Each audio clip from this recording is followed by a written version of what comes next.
દબાણ શાખા દ્વારા છઠ્ઠા દિવસે આજવા રોડ વિસ્તારમાં દબાણ દૂર કરવાની કામગીરી હાથ ધરી હતી। વડોદરા શહેરમાં થોડાક દિવસ અગાઉ નાગરવાડા વિસ્તારમાં ભાજપના પૂર્વ કાઉન્સિલરના પુત્રની હત્યા બાદ વડોદરા કોર્પોરેશન દ્વારા રસ્તામાં આવતા અને ટ્રાફિકને અડચણરૂપ દબાણો દૂર કરવાની કામગીરી હાથ ધરવામાં આવી છે।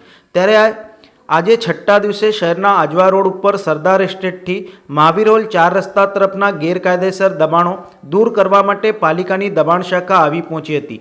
આ કામગીરી પોલીસના ચુસ્ત બંદોબસ્ત વચ્ચે કરવામાં આવી હતી। છેલ્લા 6 દિવસથી ચાલતી આ કાર્યવાહી વડોદરા મહાનગરપાલિકાની દબાણ શાખાની ટીમ દ્વારા કરવામાં આવી રહી છે।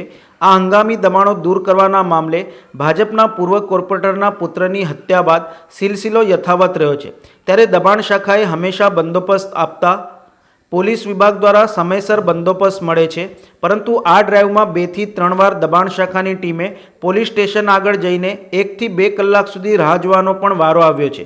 ત્યારે જો તંત્ર દ્વારા યોગ્ય સંકલન થાય તો આ કાર્યવાહીમાં આવતા તમામ અધિકારીઓ કર્મચારીઓ, સ્ટ્રીટ લાઇટ વિભાગ, ફાયર વિભાગ, આરોગ્ય વિભાગની ટીમોને હેરાનગતિ ઓછી થઈ શકે છે। અત્યારે હાલ વહીવટી વોર્ડ નંબર 5 માં સમાવિષ્ટ વિસ્તાર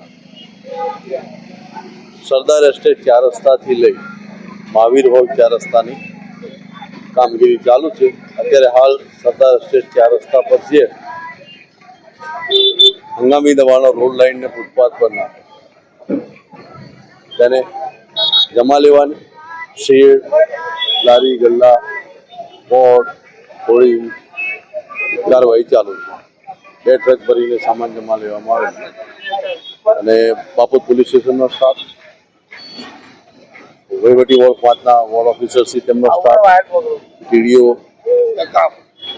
ડિપાર્ટમેન્ટ, ટીપી ડિપાર્ટમેન્ટ, કોમર્શિયલ ડિપાર્ટમેન્ટની team, fire department, street light, medical ડિપાર્ટમેન્ટની ટીમ સાથે રાખી વિવિધ વિભાગોના અંતર્ગત જે આવતું હોય તેમના સૂચના મુજબ સમાચારોના સતત અપડેટ મેળવવા માટે લોકમત ન્યૂઝને YouTube ઉપર સબસ્ક્રાઇબ કરો, બેલ આઇકોન દબાવો અને અમારી સાથે જોડાયેલ રહો ફેસબુક, ઇન્સ્ટાગ્રામ અને ટ્વિટર ઉપર।